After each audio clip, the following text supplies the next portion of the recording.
publicada em 8 de outubro de 2020, uma matéria publicada pelo Rafael Salve, que falava sobre esse influenciador. O seguinte: influencer stalinista de Caetano Veloso defende morte de liberais e de adversários políticos. É um cara de esquerda, barbudo, que defende o comunismo, vai nos podcasts, nos debates, você sabe quem é. Isso em 2020. Aí o Charlie Kirk sofreu esse atentado, né? Foi vítima dessa barbárie. Novamente, esse mesmo cara foi pro Twitter, X agora, e publicou, debochando da morte do Charlie Kirk, comparando com a repercussão de um jogo de futebol, dizendo que Charlie Kirk só morreu para abafar o resultado do jogo de futebol. Então, esses são os nossos adversários, eles é que de fato são extremistas. Mas, para desviar o foco da verdadeira natureza deles, precisam nos taxar dessa maneira. Também foi mencionado aqui o caso do Mauro Yazzi, exatamente, presidente do Partido Comunista Brasileiro, que disse que o que nós conservadores, o que a família conservadora, o que o político conservador, o que o militante conservador merece é uma boa bala, uma boa cola. Vocês lembram disso?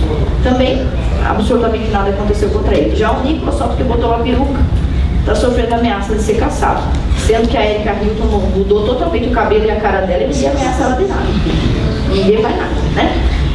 Bom, nós temos alguns outros exemplos. A ação da esquerda, o modus operandi da esquerda para combater dentro da universidade também é um modus operandi esquerdista e extremista. Vejam bem, se nós olharmos um evento recente da União da Juventude Comunista, se não me falha a memória, o JC, o slogan no cartaz, o chamamento desse evento era "Organize seu ódio". Olha só, é o governo do amor que mais tem ódio que eu já vi na minha vida, né? Aliás, o Partido dos Trabalhadores que não trabalha, a União dos Estudantes que não estudam, direitos reprodutivos para quem não quer reproduzir. Eu nunca vi uma contradição tão grande. Nós temos também um ato recente que aconteceu lá em Santa Catarina. Eu e o Nicolas fizemos uma palestra dentro da universidade, da Univale, com ingresso aberto ao público, qualquer um poderia comprar, um evento ordeiro organizado. No final do evento estava lá uma turba de esquerda dizendo que nós éramos fascistas contra a democracia e intolerância. E eles escreveram a palavra universidade errada, né? Eles não estudam. Nós temos um caso também no Paraná, quando o Jeffrey Chiquini e o vereador Guilherme Kilter foram agredidos fisicamente, levaram socos também por estarem tentando promover um evento ali dentro da universidade. Você lembra de José Esteban Souza, que um dos primeiros membros da direita que foi aquela voadora na execução do filme do Olavo de Carvalho? Da onde é aquele herói? A palavra é Zuclin, o nome dele. Como é que é? Zuclin. Zuclin. Ele é descendente japonês. Pois é, veio a turma de esquerda para bater na nossa turma de direita. Violência física numa universidade. Embora o meme seja engraçado, é bárbaro você ter violência física numa universidade para evitar a exibição de um filme sobre um filósofo. Ruim ou bom, é um filósofo. Serve ou não serve, é um filósofo. Afinal de contas, se a gente pode ouvir e estudar os livros da Márcia Tiburi, que defende a lógica do assalto e o valor do cu, mas se ela pode fazer isso, por que nós não podemos ouvir o Olavo de Carvalho? Né? Por que não podemos assistir um filme? Então, eles vão escalando o nível de violência até que ela se torne uma violência prática. A esquerda diz que palavras machucam, e elas dizem que as palavras do Charlie Kirk machucavam quem as tinha que ouvir, porque realmente a verdade machuca, de fato, para quem está vivendo uma mentira. Mas por que essa expressão palavras machucam está cada vez mais presente? Porque a esquerda usa esse slogan, né? Se palavras machucam, então é justo reagir machucando fisicamente quem está ferindo os nossos sentimentos. E eu adorei que você disse aqui, Rubinho, que você gosta da polarização. Por quê? O que está acontecendo e o que aconteceu com o Charlie Kirk não foi polarização. Isso tem que ficar muito claro. Quem não gosta de polarização, de fato, é a esquerda. O Lula comemorou em 2016 que na eleição só tinha candidato de esquerda, lembra? Isso não é democracia, só tem um espectro político. Então, a polarização é ótima, quer dizer que eu sei quem é de esquerda, eu sei quem é de direita e essas pessoas discutem suas ideias. Isso é bom, é uma oportunidade de discutir ideias. E a esquerda quer hegemonia e não polarização. O que aconteceu com Charlie Kirk não foi a polarização, mas sim a destruição das hipóteses democráticas. O professor Olavo tem um artigo científico, um artigo publicado em um jornal muito bom, acho que o José Teófilo lembra, respondendo ao professor, se não me falha a memória da USP, que disse que o sonho da vida dele era uma democracia integral, uma democracia perfeita. Ou seja, o cara é um ignorante, ele não sabe que a democracia não pode ser integral. Sempre vai ser, a democracia sempre vai ser conflituosa. Porque como é que eu faço todo mundo concordar? Democracia integral, plena e pacífica. 100%. Só se eu tiver ditadura do partido único. Ou seja, é um próprio contrassenso. Então, ter a polarização, poder falar de você de direita, poder discutir com alguém de esquerda é muito legal. Porém, não é aceitável que a gente vá para um debate com alguém que compara a morte de Charlie Kirk com um jogo de futebol, que é com alguém que diz que a esquerda realmente defende o assassinato dos seus adversários políticos. Então, o que nós estamos vivendo aqui hoje não é, infelizmente, só polarização. O que nós estamos vivendo no Brasil, no mundo hoje, é a invasão vertical dos bárbaros. Um dos filósofos mais geniais do nosso país, Mário Ferreira dos Santos, aliás, muito subestimado, abandonado pela universidade. O Mário Ferreira dos Santos tem um livrinho bem fácil de ler, inclusive cheio de tópicos, muito didático, que dizem não era ele que escrevia, né, que ditava os livros, chamado A Invasão Vertical dos Bárbaros. E nesse livro, eu vou já concluir, eu sei que o nosso tempo está avançado, e nesse livro ele pontua alguns aspectos de como a esquerda, que ele ainda nem conhecia, o wokeismo. Meu Deus, imagina o desgosto do Mário Ferreira se ele soubesse que um dia existiria o wokeismo, existiria, desculpa, o boy seta. Ninguém teria cunhado aquela frase, o Brasil é o país do futuro, se tivesse visto o boy seta pessoalmente. Meu Deus, vocês lembram assim que quando vocês eram crianças, vocês pensavam, será que em 2025 vai ter carro voador? Não tem, mas tem boy seta.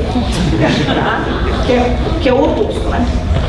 Então, o Mário Ferreira dos Santos nem conhecia o identitarismo, não conhecia ainda o marxismo interseccional. Em 1967, ele publicou esse livro, Invasão Vertical dos Bárbaros, explicando como a esquerda destruiria a civilização. E é bom você ler livros clássicos, você tem os clássicos em mente, porque eles não estão presos a um contexto temporal. Se um livro é bom e se ele é um clássico, ele explica coisas que ainda nem aconteceram. E esse é o caso do Mário Ferreira. E quais são os tópicos que ele trazia no seu livro? 8 tópicos que nós vemos acontecendo hoje. Se você pensar nessa tragédia que aconteceu com o Charlie Kirk, foram 2 pessoas que perderam seus filhos. A esquerda matou 2 famílias, não foi uma família só que a esquerda matou. A esquerda matou e sangrou o coração de 2 pais. Primeiro, obviamente, o pai do Charlie Kirk, que perdeu o seu filho de fato, fisicamente, embora a gente saiba que ele está mais vivo do que nós, e inclusive tendo experiências melhores do que a nossa. Mas a gente pode se referir também ao pai, o assassino. Esse pai também perdeu seu próprio filho. Esse pai, que pelo que constam as informações divulgadas pelo Estado americano, era filiado ou apoiador do Partido Republicano, parece ser uma família cristã, pelo que as informações dizem, Mormon, colocou o filho, deixou seu filho para a universidade e em um ano de universidade, esse menino se tornou inimigo da sua família, de seu estado e de sua pátria. Esse pai também perdeu esse filho. E perdeu de um jeito, eu diria, quem sabe até pior. Que você tem que ligar para a polícia, denunciar seu próprio filho e colaborar com o FBI para que ele permaneça preso. Mas quem matou essas duas famílias? Quem destruiu essas duas famílias? Em nenhum momento foi um conservador. A esquerda matou uma família simbolicamente e a outra materialmente, literalmente. E o Mário Ferreira dizia que isso aconteceria em 8 etapas, com 8 fenômenos. Primeiro, o desprezo pela tradição. É óbvio que a esquerda despreza tudo que é tradicional. Casamento tradicional, família tradicional, nem gosto muito dessa expressão, mas o pessoal usa muito, né? Família tradicional, casamento tradicional, papéis tradicionais de gênero, papéis tradicionais de sexo, a esquerda despreza a tradição dos povos, a tradição dos locais. Por exemplo, um exemplo bem bobo. Nós temos lá em Jaraguá do Sul um evento, uma festa anual chamada Schützenfest, Festa do Tiro, lá em Jaraguá do Sul, que é uma das cidades mais seguras do Brasil. O Jean Willis, aquela mente desprivilegiada, a sabedoria o persegue, mas ele é mais rápido. O Jean Willis disse que aquela era uma festa nazista, afinal, tinha um monte de alemães com armas. Sim, porque a colonização de Jaraguá do Sul é a colonização alemã, e a Schützenfest é a festa do tiro. E a primeira medalha olímpica que o Brasil ganhou foi uma medalha do tiro. Então é só uma festa tradicional, mas como o Jean Willis é da turma maluquinha, ele precisa desprezar as tradições. Segundo, Mário Ferreira dizia que a esquerda promoveria a valorização de tudo que faz o ser humano regredir ao seu estágio animalesco. Já viram isso? Por exemplo, você olha esses ativistas de esquerda, esse jovem de esquerda que entra na universidade normal e sai de lá, ativista woke, a aparência dele. viram aquela apresentação daquela... O Jesus Teófilo deve lembrar disso, porque ele acompanha bem as coisas das universidades. A menina andando pelada de 4 com uma focinheira. Dentro de uma universidade, você lembra disso? E olha só, a regressão do ser humano ao seu estágio animal. Isso acontece dessa forma evidente quando você vê uma barbaridade dessa acontecendo. Mas isso também acontece de forma simbólica quando a nossa política, o nosso Congresso, o nosso judiciário regrediu o status humano ao status de um animal. Dependendo da espécie silvestre ou em extinção, você não pode esmagar um ovo daquela espécie. Você não pode pisar no ovo, você não pode descartar um ovo de determinadas espécies. Mas o embrião humano, que é o ovo da espécie humana, você pode abortar em qualquer fase gestacional. É necessário, é urgente que se promova a proibição da assessoria fetal, porque a esquerda defende que se uma menina foi vítima de um crime de estupro, ela tem o direito de praticar um outro crime mais bárbaro, que é o assassinato do seu próprio filho, até o 9º mês. Barriga de 9 meses, criança perfeita, formada e viável. Essa menina, para a esquerda, tem o direito de ser assassinada, mas você não pode ter na sua casa uma arara se você não tiver documentada da maneira como aquela arara foi reproduzida, etc. Então nós já regredimos, tanto literalmente, quando a gente vê uma acadêmica de 4 andando na universidade, quanto simbolicamente, quando reduzimos a vida humana a algo menos importante que a vida de um animal. E o Chesterton, que é o autor católico, dizia: toda sociedade que idolatra os animais realizará sacrifícios humanos. E não erra em nada. Lembrando que esse livro foi publicado em 1920. Terceira ferramenta da esquerda, e essa eu tenho certeza que vocês vão lembrar, que é a disseminação do mau gosto. Porque homem de saia, mulher de bigode, mulher que não se depila.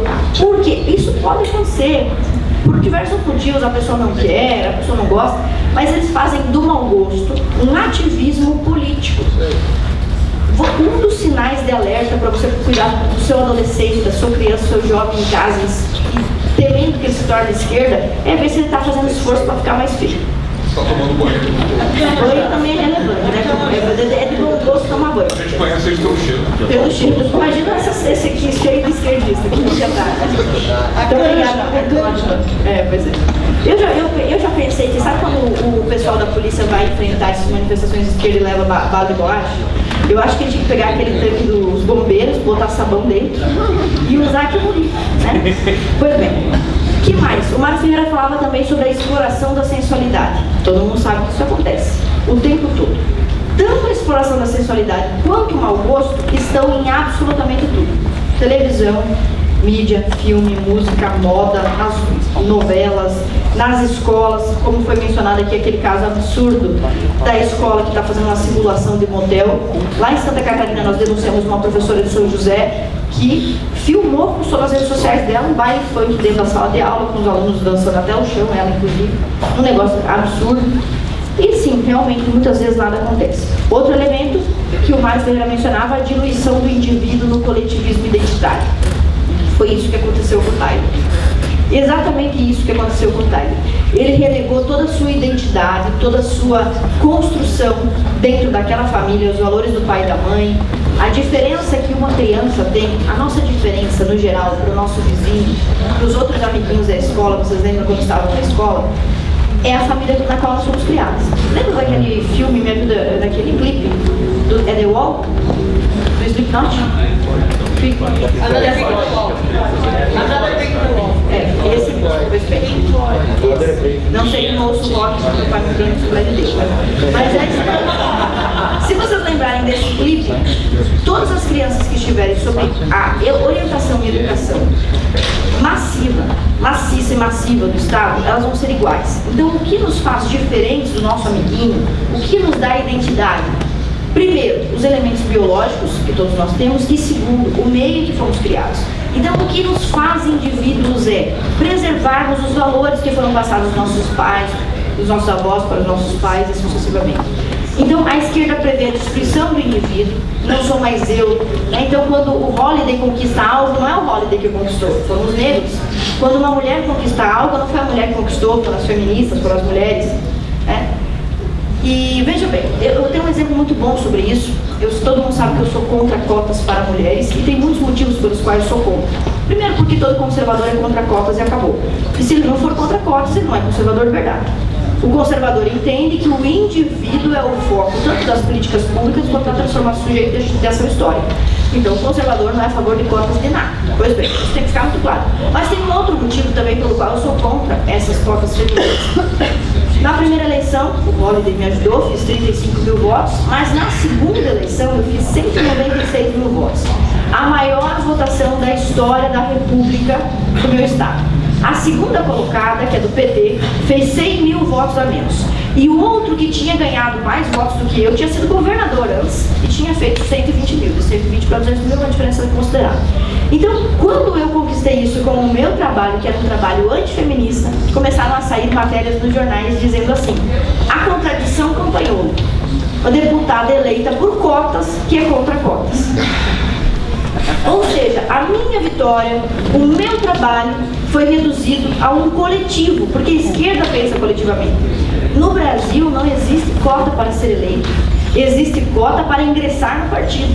Então eu ingressei no partido por cotas, assim como todos os outros candidatos cotistas. Todas as outras mulheres ingressaram por cotas porque a lei obrigou. Mas ninguém pode garantir que se não houvessem as cotas eles não teriam aberto o partido. Para mim, eu fui convidada pelo presidente Bolsonaro para entrar no partido. Então, a partir do momento em que se criaram as cotas e esse pensamento coletivista, toda a vitória da Ana Campanholo não é da Ana Campanholo. Agora eu tenho que dizer que é uma vitória coletiva de todas as mulheres e principalmente do feminismo. Então é isso que a coletivização faz conosco, destrói os valores que nós temos. Por fim, a gente ainda tem 3 elementos que o Mário Ferreira menciona. A busca pela afirmação da horda, ou seja, o tribalismo, você não pensa por si, você pensa pelo seu grupo. A exaltação do criminoso, que mais uma vez a gente poderia referir a Maria do Rosário, brigando com o Bolsonaro para defender o Champinha, que estuprou uma menina por 5, 6 dias, lembram disso? Nós poderíamos mencionar, por fim, o empobrecimento da linguagem. Como eles falam de um jeito feio, né? Como ali não é todos, não é feio, é ridículo, é a pior coisa do mundo. Mas eles, mesmo quando eles tentam falar um português correto, eles parecem que têm uma limitação da linguagem. E o George Orwell, que era inclusive um pensador de esquerda, que não gostava do regime socialista da Rússia, escreveu em 1934, Revolução dos Bichos também é um clássico dele, mas ele escreveu em 1934 que uma das estratégias desses autoritários é mudar nossa linguagem para nos impedir de chamar as coisas pelo que elas são. Por exemplo, não podemos chamar o aborto de assassinato. Nós temos que chamar de direitos reprodutivos, que é justamente o oposto. Porque se eu estou abortando, eu não estou reproduzindo. Eu tenho que dar um nome oposto para as coisas. Eu fui processada recentemente por uma transexual, uma pessoa trans identificada, um homem biológico que se sente mulher, por ter dito em um debate que para mim ela ainda era biologicamente um homem. Então o Nicolas foi processado por usar a peruca para condenar o identitarismo woke. Então esses 8 elementos que nós mencionamos aqui, todos eles foram aplicados no Tyler, o assassino de Charlie Kirk. O Tyler, os dois são vítimas da esquerda. O Charlie Kirk é uma vítima da esquerda porque foi assassinado brutalmente. E o Tyler é uma vítima da esquerda porque o seu cérebro foi sequestrado, ele foi lobotomizado, fizeram uma lavagem cerebral nele e incutiram todos esses princípios aqui para que ele pegasse a munição, escrevesse palavras de afirmação do identitarismo woke trans e que executasse um crime contra um irmão, contra um compatriota. Certo? Então, o que está acontecendo, Rubens? O que está acontecendo, Rubinho, não é a mesma coisa, né? O que está acontecendo, Rubinho, não é a polarização, como você bem defendeu aqui. Seria bom se fosse a polarização duas pessoas honestas debatendo sobre ideias opostas. Perseguição. O que está acontecendo é perseguição e barbárie. O que nós estamos vivendo é a civilização contra a barbárie. Os civilizados somos nós, que muito foi bem dito aqui, nós somos muito pacíficos, infelizmente somos pacifistas quando não deveríamos ser. A Igreja Católica foi quem cunhou os termos da guerra justa. Não sei se vocês sabem, mas antes da Igreja Católica não existia discussão sobre o que é lícito ou não numa guerra. O que é agressão proporcional? O que é uma guerra justa? Por que determinadas guerras podem ser empreendidas e outras não? Por que se chegou à conclusão hoje, por exemplo, que é injusto você invadir um país para tomar as terras desse país? mas é justo você atacar o inimigo que invadiu suas terras. Todas essas deliberações foram feitas. E uma das pessoas que respondeu por isso foi São Francisco. E numa das perguntas que fizeram a São Francisco, disseram o seguinte: mas Jesus não disse que nós tínhamos que dar a outra face, Jesus não disse que nós tínhamos que ser pacíficos. E ele respondeu: sim, mas o mesmo Jesus disse que se tem algum órgão do seu corpo que te faz pecar, você deve arrancá-lo. Lembram desse texto bíblico? Se o teu olho te faz pecar, arranca teu olho. Se a tua mão esquerda te faz pecar, arranca a tua mão. Isso evidentemente é simbólico. E aí São Francisco respondeu: se eu tenho que arrancar do meu próprio corpo aquilo que faz mal ao meu corpo, imagina se eu tenho que permitir alguém que propositadamente e alegadamente está no meio da minha sociedade, do meu corpo civilizacional, somente para causar ali doença, enfermidade e destruição.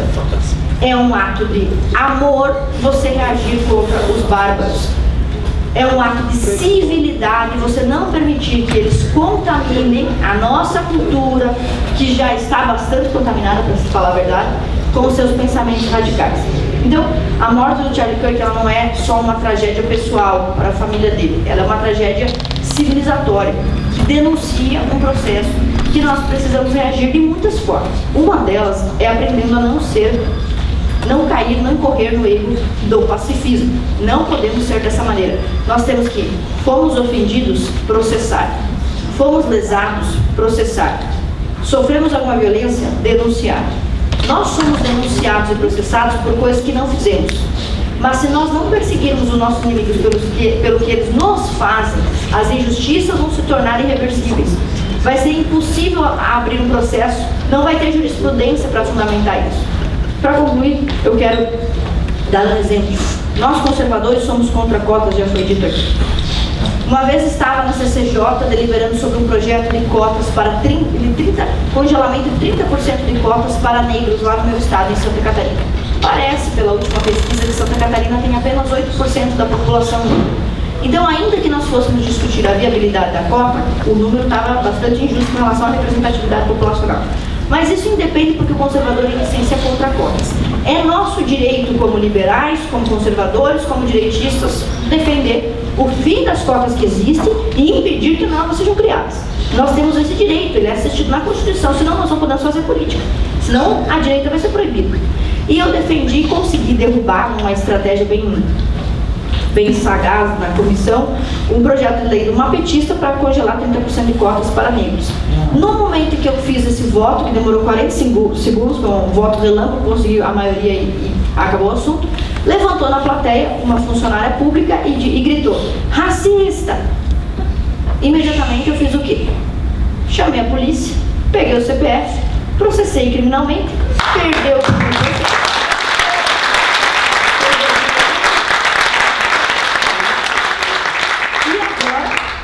Derrota no processo crime, o dano moral também. Porque eu não posso estar exercendo a minha atividade política defendendo o que os 196 mil eleitores esperam que eu faça e ser acusada de um crime, que racismo é crime. E a mesma coisa acontece com o fascismo. O Dr. Miguel Najib, que foi o fundador do projeto Escola Sem Partido, em um debate foi uma vez acusado de fascista, entrou na justiça e venceu o processo. Porque ele não era fascista e aquela acusação era injuriosa, aquela acusação era difamatória.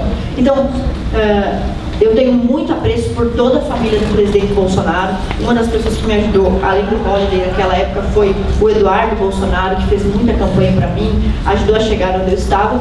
Mas tem um ponto específico que eu acho que o presidente Bolsonaro poderia ter agido com mais agressividade. Todas as vezes que alguém o ofendia de tudo que era coisa, vocês lembram disso? De fascista, de genocida, ele ainda ia lá no cercadinho e dizia: podem me xingar, eu não vou processar ninguém. Se ele tivesse adotado a postura oposta, todos que me xingarem eu vou processar, provavelmente os xingamentos teriam diminuído. Eu sou de Santa Catarina e lá nós recebemos constantemente esse xingamento. Catarinense é racista, catarinense é nazista, catarinense é fascista, e muitas vezes eu já procurei a Procuradoria-Geral do Estado e disse: o Estado precisa processar. Inclusive esse cidadão cuja sabedoria persegue, mas ele é mais rápido, o Eduardo Bueno, o Peninha, muitas vezes acusou o nosso Estado. Eu acredito, não sou procurador-geral, mas eu acredito que a Procuradoria-Geral do Estado deveria providenciar providências, porque o povo todo catarinense está sendo ofendido por esse cidadão. E é o que eu faria se eu tivesse poder para isso. Então, que nós possamos correr atrás dos prejuízos que a esquerda tenta nos dar. Eles nos processariam por qualquer coisa. Então, quando for legítimo, processe, denuncie, aprenda para que serve o Ministério Público, como fazer uma denúncia no Ministério Público, boletim de ocorrência você pode fazer digital, aprenda a fazer ata notarial para documentar ofensas no WhatsApp, no Instagram, aprenda os seus direitos para que você possa reagir de forma civilizada ao ataque bárbaro que nós vemos sofrer. Porque quando um Marte é enterrado, ele se torna uma semente. Os períodos onde a igreja cristã foi mais perseguida foram aqueles em que, coincidentemente ou não, ela também mais cresceu. Então, o Charlie Kirk com certeza está num lugar melhor do que o nosso e já fez e cumpriu o seu papel. Então, se ele é a semente, nós temos que gerar os frutos do trabalho que ele começou. E que a morte dele não seja em vão. Então, se você é um carteiro, seja um bom carteiro. Se você é um telefonista, seja um bom telefonista. Se você é um professor, seja um bom professor. Se você é um motorista, seja um bom motorista. Onde você estiver, faça como a Bíblia diz, como se fosse para Deus esse movimento.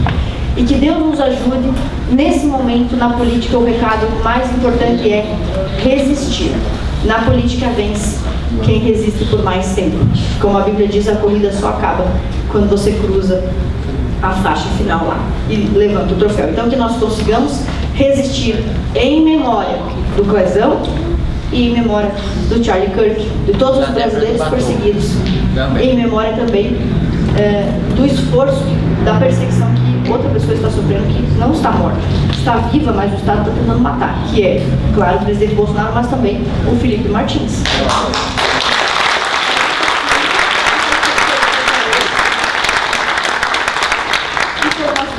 Honrar os mortos que nos deixaram um legado e continuar resistindo pelos vivos que ainda estão sofrendo entre nós e nos precaver de sermos os próximos, tá bem? Muito obrigada, Deus nos abençoe.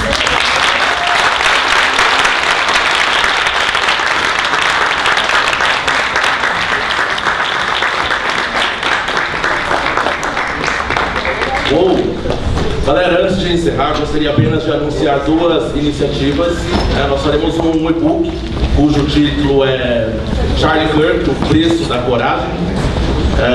Todos aqui da mesa vão elaborar, cada um vai fazer um artigo de 10, 15 páginas, 30 páginas, né?